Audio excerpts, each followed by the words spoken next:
Hello, Assalamualaikum. Okey, hari ini cikgu teruskan lagi untuk subtopik kita yang terakhir untuk bab 8 ni berkaitan dengan tekanan.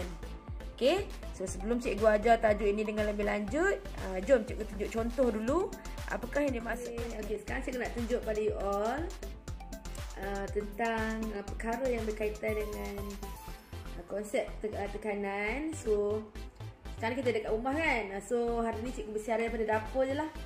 Okay, apa yang kat tangan cikgu sekarang? Ada garfu dan juga sudu. So kalau kita nak kaitkan dengan konsep tekanan, cuba kamu tengok garfu ni. So dia terbentuk daripada beberapa batang logam ni. Ada 4, 1, 2, 3, 4 yang mempunyai luas permukaan yang lebih kecil.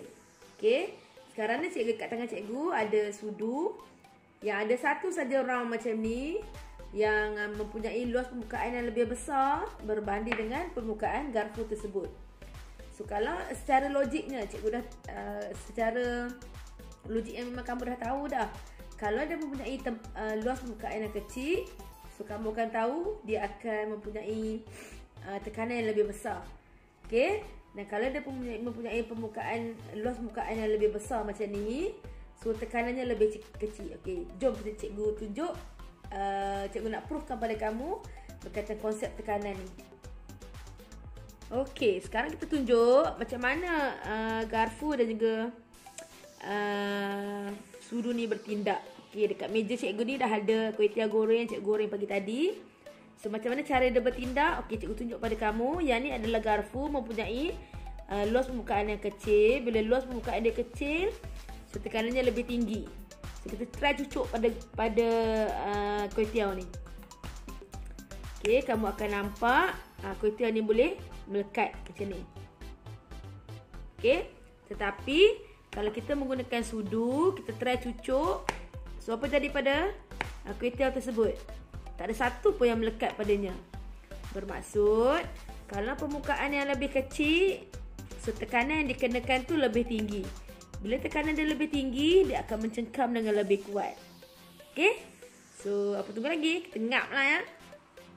Selamat menjamu selera. Okay, tekanan boleh ditarifkan sebagai daya per unit luas permukaan. Daripada aktiviti yang cikgu buat tadi, ada dua keadaan. Satu dengan menggunakan permukaan yang kecil dan satu lagi dengan menggunakan permukaan yang besar. Okay, di antara kedua-dua keadaan ini, satu luasnya kecil dan luas yang besar itu akan memberi perbezaan kepada tekanan yang dikenakan. Okey, so dinyatakan di dalam slide cikgu ni, ditunjukkan dia cakap apa? Suatu daya yang bertindak di atas permukaan yang kecil. Seperti yang cikgu gunakan tadi, yang kecil tadi tu, dia akan menghasilkan tekanan yang besar. Manakala untuk suatu daya yang bertindak ke atas permukaan yang besar akan menghasilkan daya yang kecil. Cikgu bagi contoh pada kamu lah. Contohnya, orang A dia memakai kasut tumit tinggi yang tapaknya halus saja, tajam hujung tu. Okey, berbanding dengan orang B yang memakai kasut tumit tinggi juga tetapi tapaknya tebal. Dia pakai wedges kasut dia tu. Okey, di antara yang halus dengan yang tebal, yang halus itu mempunyai luas permukaan yang lebih kecil, manakala yang tebal itu mempunyai luas permukaannya yang lebih besar. Jadi daripada ayat yang cikgu nyatakan di atas ni tadi menunjukkan bahawa sekiranya orang itu memakai tumit yang halus, so tekanan akan dikenakan, dia akan menjadi lebih kuat tekanannya. Okey, maksudnya tekanannya besar lah. Jadi kalau orang tu pakai kasut tu setengah jam pun dia dah start sakit kaki dah dekat tumit dia. Sebab tekanan yang dikenakan dekat tumit tu tinggi, besar. Okey, tapi kalau orang tu pakai wedges, kasutnya tumitnya lebih besar, jadi tekanan yang dikenakan pada tapak kaki dia tu akan jadi kecil. Jadi menyebabkan dia tak rasa sakit dan lebih selesa untuk dipakai dengan lebih lama. Okey, so itu dua keadaan yang paling mudah untuk kau faham lah.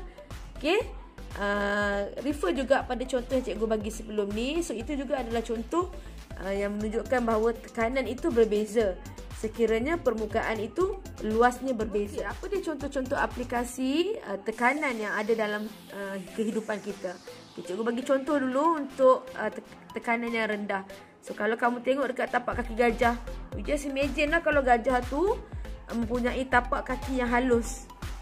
badannya besar, kakinya halus. So apa kesan dia?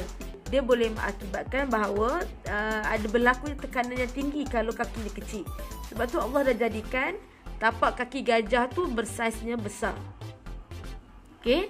So tapak kaki gajah luas supaya tekanan pada permukaan tanah dapat dikurangkan. Jom bayangkanlah kalau tiba-tiba kakinya kecil, pijak atas lumpur, apa jadi pada gajah? Zoom, masuk ke badan sekali dalam lumpur tersebut. Okey. Dan yang kedua, kamu boleh nampak tapak kasut salji. Yang siapa selalu main ice skating dekat salji tu, dia tahulah tapak kasut salji dia akan jadi besar. Tujuannya untuk apa? Supaya tidak mudah terjerumus masuk dalam salji yang tebal tu. Kalau dia pakai yang macam tapak yang halus tu, so apa jadi? Dia sama juga macam gajah tadi. Dia akan masuk ke dalam salji tersebut. Dan yang terakhir, kalau kamu nampak ni traktor ni, apa jadi pada tapaknya? Apa jadi pada rodanya? Tayarnya. So tayar traktor dia lebih lebar supaya dia mudah bergerak di atas tanah yang lembut. Jom cuba bayangkan kalau traktor tu pakai tayar basikal. Tak terjerumus masuk terus ke dalam lumpur tersebut. So ini dia punya contoh-contohnya. Okey, alatan ataupun bahan-bahan, benda yang mempunyai yang mengaplikasikan tekanan rendah ni. Okey, boleh sama-sama bagi contoh kat cikgu. Apa dia selain pada gajah, tapak kasut saja dan juga traktor ni? Apa lagi, siapa lagi boleh bagi contoh kat cikgu? Benda-benda yang mempunyai tekanan rendah. Okey, cikgu teruskan lagi dengan contoh-contoh aplikasi yang mempunyai tekanan tinggi. Kalau kamu nampak dah ni, burung apa ni? Burung belatuk. Cuba awak tengok paruh dia. Just imagine kalau Allah bagi jadikan burung belatuk ni, dia punya paruh ni sebesar pelumbuk. Dia nak patuk batang pokok. Agak-agaknya boleh ke tak boleh? Fikir sendiri kan. Okay, apa jadi kepada mata gergaji? Kalau gergaji ni sebesar pensel, dia nak gergaji tebal, boleh tak dia gergaji potong pokok, potong kayu? Okey, apa pula jadi kalau pensel kamu besar alam, dia punya depan tu tumpul? Apa jadi pada tulisan? Buruk tulisannya. So ini contoh-contoh aplikasi tekanan dalam kehidupan kita yang mempunyai tekanan tinggi. Apa dia yang pertama? Bilah gergaji tajam. Untuk apa? Supaya senang nak potong kayu atau pokok hanya dengan menggunakan tenaga ataupun daya yang sikit saja. Okey. Yang kedua, paruh burung tajam. Allah jadikan tajam supaya senang dia nak tebuk batang pokok. Okey. Mata pensel tajam supaya tulisan lebih jelas. Kalau mata pensel tu besar alam, Masya Allah, tulisan pun buruk, tak nampak, seketul-seketul keluarnya. Okey. Dan yang terakhir, tapak kasut bola akan dia punya tapak dia tu, start dia tu tajam. Okey, supaya untuk apa? Untuk kita mudah mencengkam permukaan tanah. So ini adalah contoh-contoh benda dan juga aplikasi yang mengamalkan konsep tekanan tinggi. Okey. So ini juga cikgu nak kamu nyatakan apa dia contoh-contoh selain daripada 4 ni. Apa lagi contoh yang lain? Okey, dekat tangan cikgu ni ada segelas air yang penuh penuh berisi air dan sekeping cardboard lah. Okey, apa yang kita nak buat? Kita terangkupkan kita letakkan kertas di atas permukaan air. Lepas tu kita perhatikan bila kita terangkupkan apa jadi. Okey? Bismillahirrahmanirrahim.